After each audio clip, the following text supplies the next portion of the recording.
लंबे समय से चले आ रहे भू राजनीतिक मतभेदों के बावजूद भारत और चीन बाकू में COP29 शिखर सम्मेलन में यूरोपीय संघ के प्रस्तावित कार्बन बॉर्डर टैक्स का विरोध करने के लिए साथ साथ खड़े हैं। टैक्स का उद्देश्य उत्सर्जन में कटौती करते हुए यूरोपीय संघ में बने सामानों के उचित प्रतिस्पर्धा सुनिश्चित करने के लक्ष्य के साथ स्टील, सीमेंट और एल्यूमीनियम जैसे आयातित सामानों पर शुल्क लगाना है। हालांकि भारत और चीन जैसे विकासशील देशों का तर्क है कि टैक्स संयुक्त राष्ट्र के जलवायु सिद्धांतों का उल्लंघन करता है और उनकी अर्थव्यवस्थाओं पर उल्टा असर डालता है। What it does, whatever are the sectors which have been identified, let's say it is aluminum, steel, cement, fertilizer, whatever the big exporting sectors to the EU, they will also face the same level of carbon price as a EU producer faces domestically within the EU, right? Now, this whole process is called carbon border adjustment mechanism, and that's why even if you look at like the name of the mechanism, it is carbon border adjustment mechanism. COP29 शिखर सम्मेलन विकासशील देशों के लिए वित्तीय सहायता की आवश्यकता सहित महत्वपूर्ण जलवायु मुद्दों पर चर्चा करने के लिए एक महत्वपूर्ण मंच है।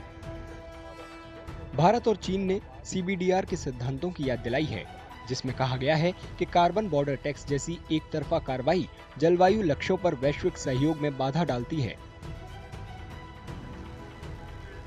So there are two parts of the common but differentiated responsibility. One is common, which means this is a global problem. That means all of us are impacted by it. All the countries and all the citizens of the world are impacted by it, and all of us have to work towards solving the problem together in a cooperative manner. So that's the common part of it. The differentiated part is very important. The differentiated part is because we have different capabilities. Capabilities means, let's say US and Europe are a lot more richer, very high per capita incomes. They're also got a lot of investment in innovation, technology development, those kinds of things. So they have different capabilities as compared to developing nations and even a much lower income nations like the African nation.